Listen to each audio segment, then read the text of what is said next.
السلام علیکم، آپ دیکھ رہے ہیں آزاد سیاست. میں ہوں عریج فاطمہ. اس وقت خیبر پختونخوا کے اندر جو حکومت ہے وہ شدید تنقید کی زد میں ہے، اور یہ تنقید کوئی غیر نہیں کر رہے، پاکستان تحریک انصاف کے اپنے ویل وشرز بھی کر رہے ہیں.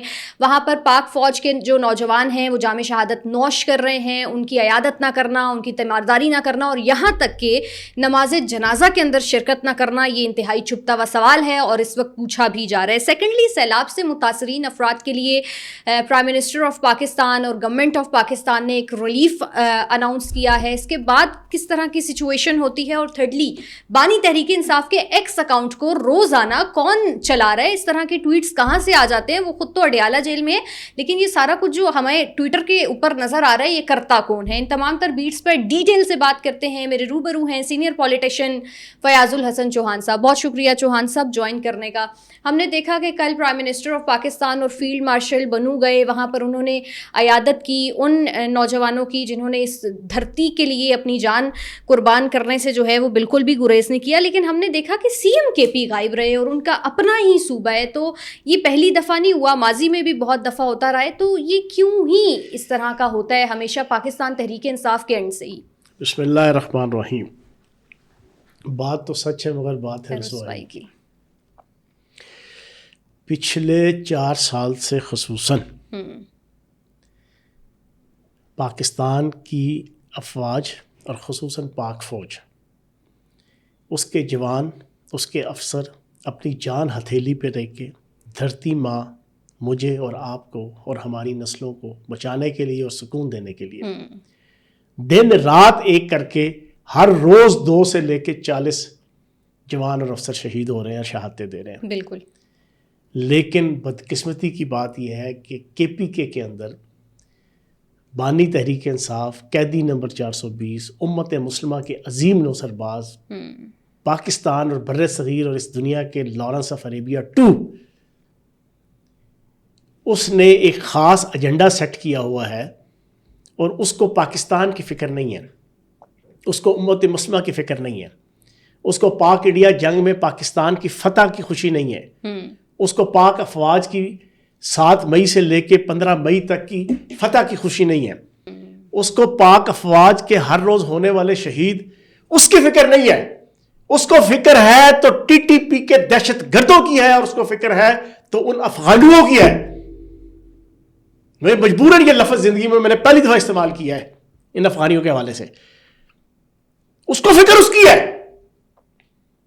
اور اس کو جو فکر ہے اس کے پیچھے پورے کا پورا ہندو، یہود اور ہنود اور آپ کی جناب انڈین را، اس کا پورا نیٹ ورک بار بار کہہ کے تھک گئے ہیں یار. ہم لوگ قوم کو سمجھ آ جانا چاہیے. ہر مہینے ایک ایسی چیز ہوتی ہے جو دشت ازبام کر دیتی ہے کہ قیدی نمبر 420 پاکستان کو توڑنے کے لیے عالمی اسٹیبلشمنٹ کا مورا ہے. ہر مہینے ایک چیز ایسی ثابت ہو جاتی ہے. میجر عدنان شہید ہوا، اللہ اسے جنت الفردوس پہ جگہ دے، اس کے والدین کو عزت و احترام کی بلندیوں پر فائز کرے. ہر روز شہید ہو رہے ہیں. بالکل. آپ کے 12 ابھی جوان شہید ہوئے پرسوں رات کو، جن کی جناب نماز جنازہ کے لیے وزیر اعظم شہباز شریف صاحب اور جناب army chief field marshal Syed Asim Munir گئے. ہر روز ایک لفظ اس امت مسلمہ کے نوسرباز، اس دھوکے باز، اس منافق انسان کی طرف سے ٹویٹ نہیں آیا، اظہار نہیں آیا. الٹا ہر روز پوری قوم کے زخموں پہ نمک اور مرچیں دھوتے ہوئے، لگاتے ہوئے، یہ ہر روز افغانیوں کے اور جناب ٹی ٹی پی کے حق میں بیان دے رہا ہوتا ہے، دھمکیاں لگا رہا ہوتا ہے جناب کے پی کے کی حکومت کے وزراء اور وزیر اعلیٰ کو. خبردار، یہ آپریشن ختم کرو، افغانستان سے محبت، افغانستان سے محبت. وہ تیری ادھر کوئی چھوٹی پھوپھی بھی آئی ہوئی ہے جو تجھے وہاں کی محبت وہ یاد آتی ہے. تجھے شرم آنی چاہیے. ہر روز. اور تمام افغانستان کا ایک وزیر آج سے کچھ دن پہلے تقریر کرتے ہوئے کہتا ہے، وہ نسیم حقانی ٹائپ کا 2 نمبر 3rd کلاس ٹکے بار حرام خور، کہ پاکستان کی دھرتی میں جناب جہاد فرض ہے، الو کا پٹھا حرام اس کو شرم نہیں ہے کہ یار تو اپنے ملک کے اندر الو کے پٹھو پاکستان کے اندر پلے ہو تم 50 سال, یہاں کی روٹی کھائی, یہاں کا پانی پیا, یہاں کی رہائش لی, اپنے بچے پالے, 50 سال تم نے, 60 سال, اب وہاں جا کے تم کہتے ہو کہ پاکستان جناب دارالحرب اور دارالجہاد ہے. 2 نمبر آدمی, بے شرم آدمی.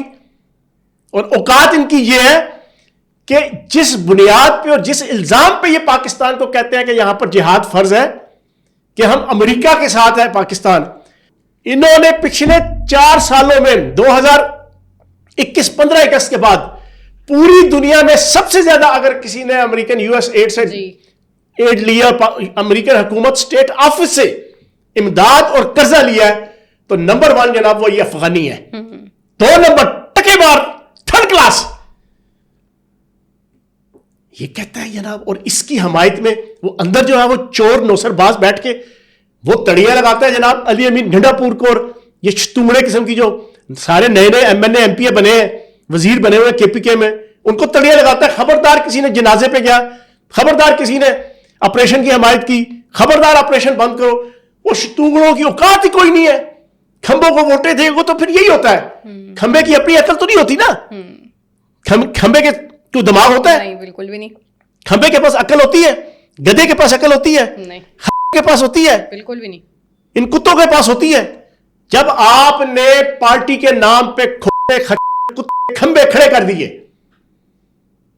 ان کو شرم نہیں ہے یار. تمہارے بچوں کو بچانے کے لیے میجر عدنان شہید ہوا ہے, تمہاری ماؤں بہنوں اور بیٹیوں کے سروں پر دوپٹے اور چادریں رہنے کے لیے یہ 12 جناب شہید ہوئے.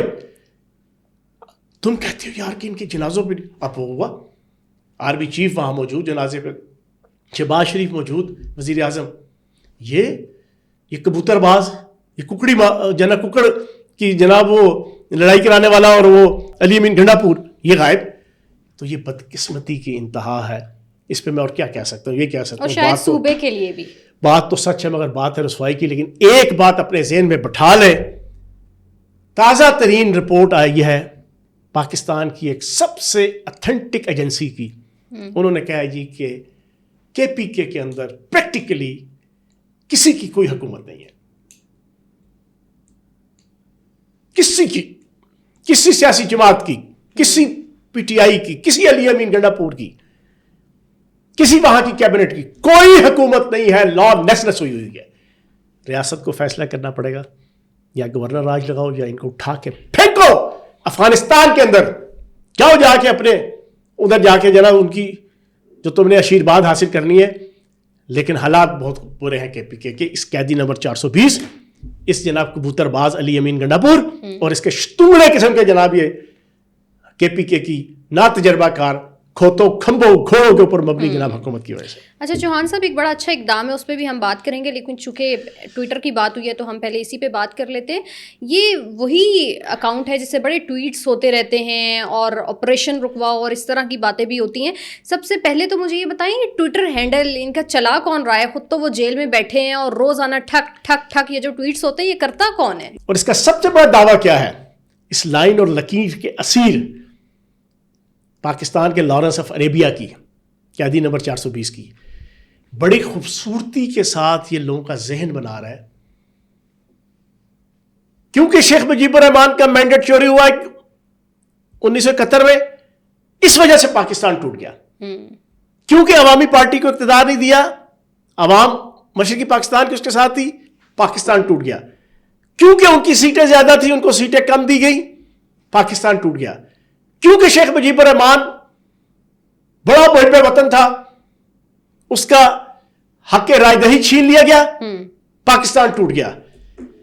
میں نے پچھلے شو کے اندر آپ کو بتایا, آج میں دوبارہ دوہرا دوں.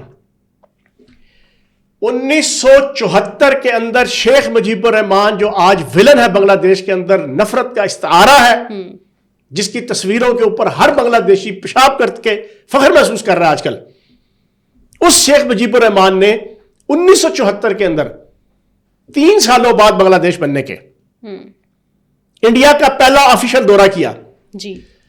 کلکتہ کے سب سے بڑے ہال کے اندر بھارتی وائس پریزیڈنٹ کی موجودگی میں اس نے بڑے فخر سے کہا سینکڑوں ہزاروں لوگوں کی موجودگی میں. اس نے کہا کہ میں نے 1948-49 کے اندر طے کر لیا تھا کہ ہم نے پاکستان سے علیحدہ اپنا ایک ملک بنانا ہے. یہ آن ریکارڈ بات ہے. اگلی آج سن لیں.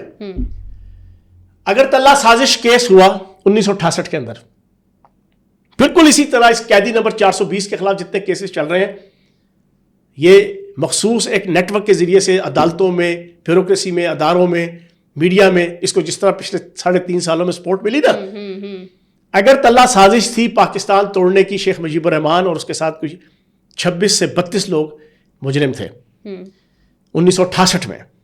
لیکن وہی سہولت کار جو اندر موجود تھے, انہوں نے پاکستان کے اندر اور پاکستان کے خلاف جو اینٹی جناب عالمی اسٹیبلشمنٹ تھی, اس کا پورا ایک پروگرام سیٹ تھا پاکستان کو توڑنے کا, انہوں نے اس اگرتلہ سازش سے اس کو مکھن سے بال کی طرح باہر نکال لیا تھا. وہ اگرتلہ سازش کیا تھی؟ وہ پاکستان کو توڑنے کی سازش تھی, بنگلہ دیش کو علیحدہ ملک بنانے کی. پکڑی گئی. اس کے جو 26 سے 30 وکٹمز تھے ملزم, ان میں ایک تھا شکاوت علی, کرنل شکاوت علی. بعد میں وہ پولیٹیشین بنا, وہ ان کا ڈپٹی سپیکر بنگلہ دیشی پارلیمنٹ کا رہا. بالکل. اس نے 22 نومبر 2011 میں ایز اے ڈپٹی سپیکر بنگلہ دیش پارلیمنٹ, یہ آن ریکارڈ وکیپیڈیا کے اندر یہ موجود ہے, یہ سوشل میڈیا کے اندر جگہ جگہ موجود ہے. بالکل بالکل. اس کی تقریر تھی. اس تقریر میں اس نے کہا کہ اگرتلہ سازش 100% درست تھی. اس کو فالس کہنا, اس کو جھوٹ کہنا ایبسولوٹلی جھوٹ ہے. وہ ایگزسٹ کرتی تھی. ہم نے پاکستان توڑنے کی سازش کی تھی. ہم نے پاکستان, مشرقی پاکستان کو علیحدہ ملک بنانے کی تھی, لیکن ہم اس وقت ناکام ہو گئے. بعد میں ہم نے 1971 میں انڈیا اور عالمی اسٹیبلشمنٹ کے تعاون سے کامیابی حاصل کر لی. اب آپ مجھے یہ بتائیں, اس نوسر باز سے کوئی پوچھے, اس قیدی نمبر 420 سے, تم چھپتے ہو تو تمہارا جبران الیاس اور تم اور علیمہ باجی آپس میں مشورہ کر کے, جیمز گولڈ سمتھ کے مشورے سے اور اجیت دیول نیٹ ورک کے مشورے سے تم ہر روز یہ ٹویٹ کر رہے ہو کیونکہ مینڈیٹ چوری ہوا تھا 1971 میں, تب مجیب الرحمان نے علیحدہ ملک مشرقی پاکستان بنگلہ دیش کی صورت میں بنایا تھا. کیونکہ جناب ہمارا سیٹیں ہم سے چھینی گئی ہیں, اسی طرح شیخ مجیب الرحمان سے سیٹیں چھینی گئی تھی, تب پاکستان ٹوٹا. تو اس کا مطلب ہے جھوٹ ہے. پاکستان توڑنے کا فیصلہ 1948 کو کر لیا گیا تھا. پاکستان توڑنے کا فیصلہ پھر اگرتلہ سازش 1968 کے اندر ہو گئی تھی, جس کے شکاوت علی نے پارلیمنٹ کے اندر تقریر کرتے ہوئے یہ کہا. تو اس نوسر باز کو میں کہوں گا خدا کا واسطہ ہے, لیکن پوری قوم سن لے. جی. جس طرح 71 کے بعد شیخ مجیب الرحمان, اس کے ساتھی شکاوت علی, اس طرح کے بیسیوں لوگ اب اپنے منہ سے 74 میں 2011 میں فخریہ کہتے تھے نا کہ ہاں ہم نے پاکستان کو توڑا, یہ بالکل ویسے ہی اپنی ورکرز, اپنی لیڈرشپ اور پاکستان کی عوام کا ذہن بنا رہا ہے کہ خدا نہ خواستہ ملک کو کوئی نقصان پہنچے تو وقتی طور پر یہ کہے کہ وہ جی مینڈیٹ چوری ہوا تو یہ ہوا. ناٹ ایٹ آل, کوئی مینڈیٹ کا تعلق نہیں ہے بنگلہ دیش اور مشرقی پاکستان کی علیحدگی کا. ٹھیک ہے. اچھا چوہان صاحب, جو اچھا کام ہوتا ہے ہم تو اس کی تعریف کر رہے ہوتے ہیں اور سراہنا بھی چاہیے. اب سیلاب متاثرین جو ہیں ان کے لیے ایک بڑا ریلیف اناؤنس کیا ہے گورنمنٹ آف پاکستان نے. آپ اس ریلیف کو کیسے دیکھتے ہیں؟ اور یہ جو روزانہ کی بیسس کے اوپر وہاں پر وزٹس ہو رہے ہیں, بڑی محنت ہو رہی ہے, پنجاب گورنمنٹ تو اپنی طرف سے بھرپور کوششیں اور کاوشیں کر رہی ہے, اس پر آپ کا کیا ٹیک ہے؟ دیکھیں, ایک تو میں وزیر اعظم شہباز شریف جی اور وفاقی حکومت, اس کو اس حوالے سے خراج تحسین پیش کروں گا کہ انہوں نے یہ جو متاثرین سیلاب, جتنا علاقہ بھی سیلاب کی زد میں آیا ہے, وہاں پر وابڈا کو کلیئر کٹ یہ تمام ڈسکوز کو یہ آرڈر کر دیا ہے کہ کسی قسم کا اگست کا بل ان سے وصول نہیں کیا جائے گا. حالانکہ اس میں کچھ آبلیگیشنز ہیں IMF کے حوالے سے, لیکن انہوں نے کہا جی وہ ہم ڈیل کر لیں گے, IMF جانے اور ہم جانے. انہوں نے فوری طور پہ, میں یہ سمجھتا ہوں کہ بہت اچھا اور احسن اقدام ہے. بالکل. دوسرا پنجاب حکومت جس طریقے سے ان کے سی ایم مریم بی بی، ان کی جناب سینئر منسٹر مریم اورنگزیب، ان کا وزیر جناب خواجہ سلیمان رفیق وزیر صحت، ان کے باقی جناب منسٹر، ان کے باقی M P As M N As, اور ان کی بیوروکریسی جس طریقے سے ہر جگہ پہ موجود آپ کو نظر آ رہی ہے، اور سوشل میڈیا بھرا ہوا ہے. بالکل مجھے کوئی ایک سوشل میڈیا پہ کوئی ویڈیو، کوئی آڈیو، کوئی تصویر کبوتر باز علی امین گنڈاپور، روٹی پاڑ اسد کیسر اور اس کی طرح کے کوئی لیڈر، یہ بریسٹر گوہر کٹ پتلی چیئرمین پارٹی، مجھے کوئی بندہ بتا دے، کوئی ٹونگڑے منسٹر بتا دے ان کے، کوئی M N A M P بتا دے، کوئی بیوروکریسی بتا دے، D C commissioner R P O C P O social media کے اوپر اور میڈیا کے اندر، کہ جو وہاں پر آپ کو سیلاب کے علاقوں میں نظر آئے نہیں ہے. دوسرا اس کے مقابلے میں آپ کو بھرا پڑا، اور پھر اس پہ بھی تنقید ہے. جبران الیاس نیٹ ورک اور اس کے عادی نمبر 420 کی سوشل میڈیا ٹیم سارا دن بہو بہو بہو بہو بھونک رہے ہیں جناب مریم بی بی کے اوپر، مریم اورنگزیب کے اوپر، خواجہ سلیمان کے اوپر، پنجاب حکومت کے اوپر سارا دن. تو میں یہ سمجھتا ہوں کہ یہ کمپیریزن پاکستان کی اور کے پی کے کی عوام کی آنکھیں کھولنے کے لیے کافی ہے. ٹھیک ہے جی، بہت شکریہ. چوہان صاحب ہمارے ساتھ موجود تھے. انشاءاللہ نیکسٹ پوڈ کاسٹ میں آپ کی خدمت میں حاضر ہوں گے. اپنا بہت سارا خیال رکھیے. اللہ حافظ.